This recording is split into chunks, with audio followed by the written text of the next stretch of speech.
Jenny, hello. Welcome again. How are you? I'm really well, thanks, Ruchi. How are you? I'm very well, thank you. Excited for another conversation. Yes. Jenny, a bit maybe controversial, maybe not. We've just come out of the referendum, yeah, and it was the result was whatever it was. One of the things that stood out for me was how there are different voices within the Aboriginal culture and division in terms of tribes, etc., etc. um Again, something very similar to the culture that I represent. um Interested to hear your take on how that plays into the larger Aboriginal culture and the larger Aboriginal presence. Yes, yeah, and it's very, very complex. When people typically think of Aboriginal history, they usually an image will come up in their mind that just nomadic people Yeah. and wandering around aimlessly and just lying down to sleep at some point. But it's actually Australia was a very, very complex place where we had anticipated over 500 clans across the country. Wow. And within each clan, there were their own ways of doing things and beliefs. So they would create their laws. There's estimated 250 different languages that were spoken across. So, which obviously created some problems if people were going from one place to the other. But so there's that complexity there. And having said that, though, like the value of that respect of Mother Earth, that Yeah. is one consistent thing through everything. Mm. But other than that, and I think that's why it's really hard for Australians generally, or the broader international community to understand what our culture is, because at some point there had to be a narrative around how we do things and what we believe to make it consumable for people. Yeah, yeah. And again, I really relate to that because India is, equally fragmented, if I may call it that. Yes. Every time I have to explain to somebody the Indian culture, because one of the problems I find with Indian culture is that people are unable to slot it. It's very hard to put a box and say, this is every Indian is going to be, this is the common thread with every Indian. It doesn't work like that. And when I try to explain that to people, I say, look at Europe. Europe is a collection of smaller countries.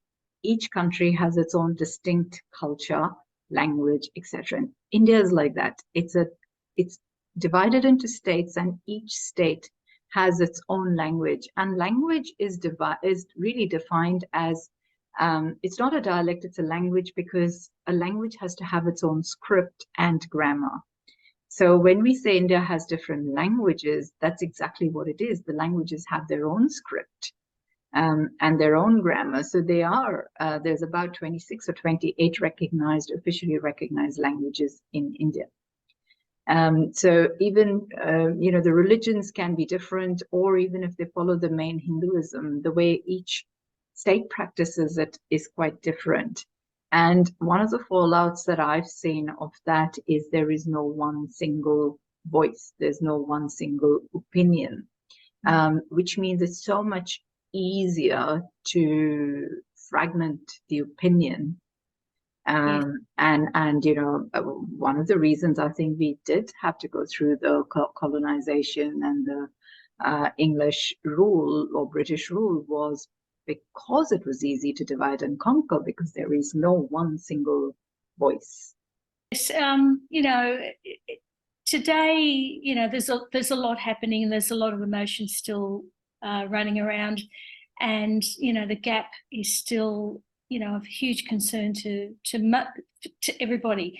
Everybody that I speak with, they're honestly worried about the humanity of what's happening amongst Aboriginal people. Now, that's not everybody, but it's still the statistics of, the suicides and all that is significant when you compare it to other countries or non-Indigenous. So I think when there was colonisation and everything as life as it was no longer, and there were new threats and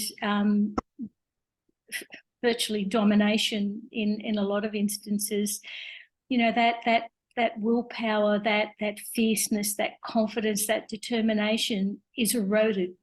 Yes.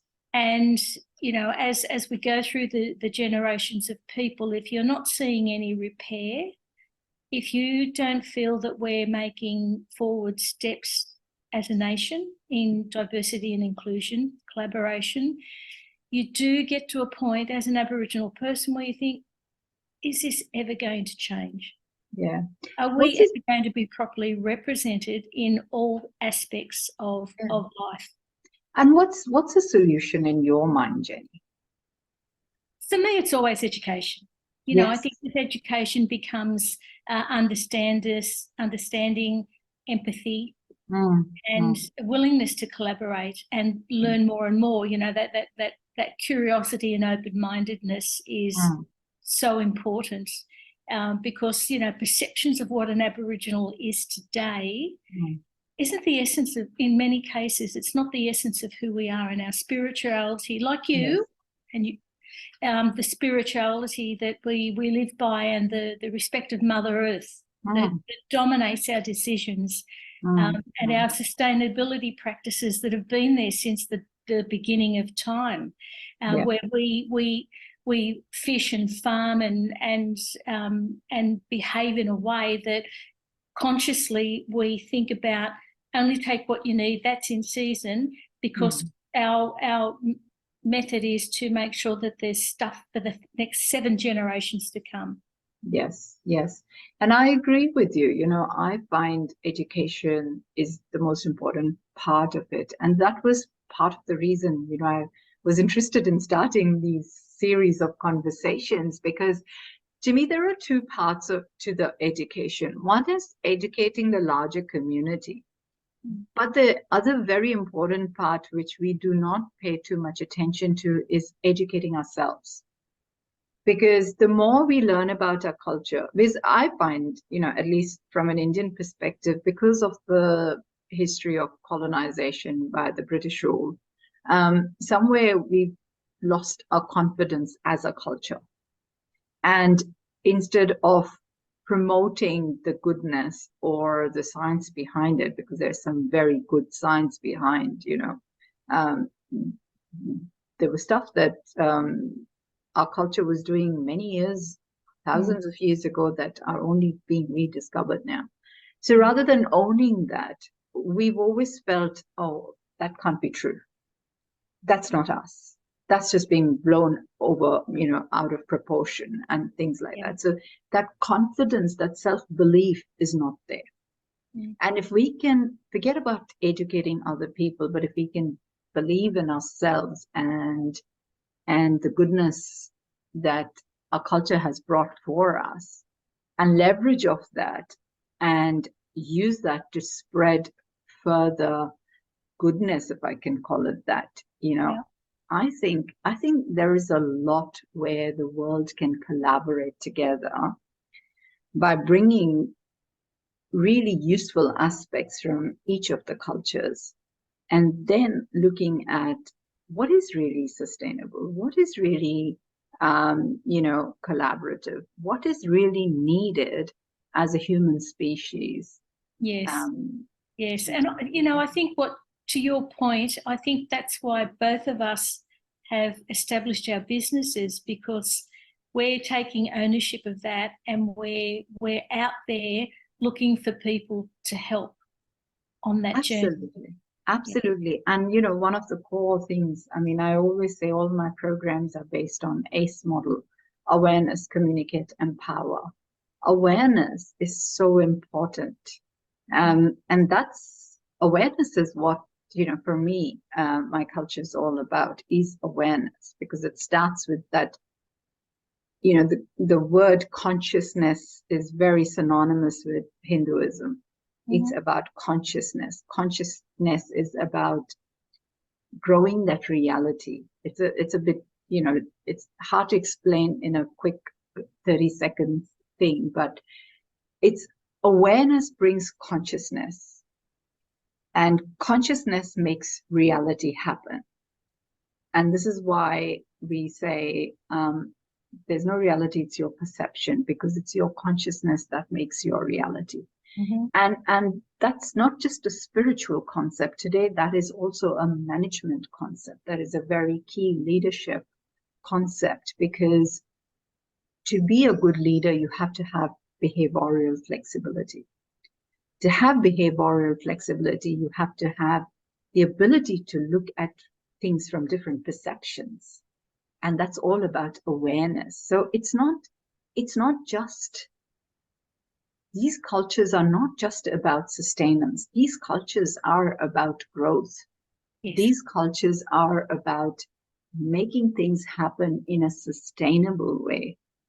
And that's why mine boggles that, we talk a lot about sustainability. We talk a lot about saving the planet, saving the earth, and yet we do not go back to the basics.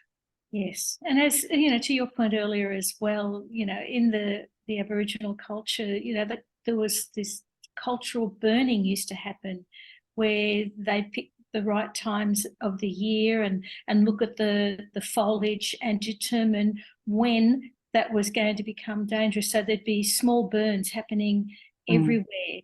And that's only been so that was all forgotten about.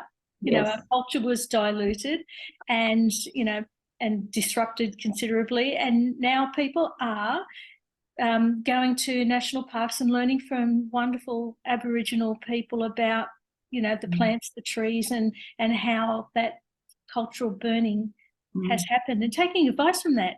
Better late than never. That's what I would say. Yes.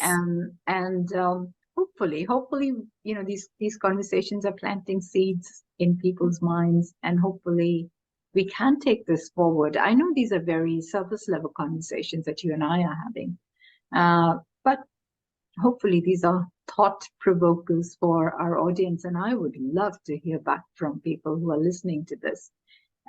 What resonates with you, and if there's anything that you would want to contribute, and maybe come on one of these chats with us. Great talking to you, Jenny. Thank you, Ruchi. Lovely speaking with you as always. Thank you.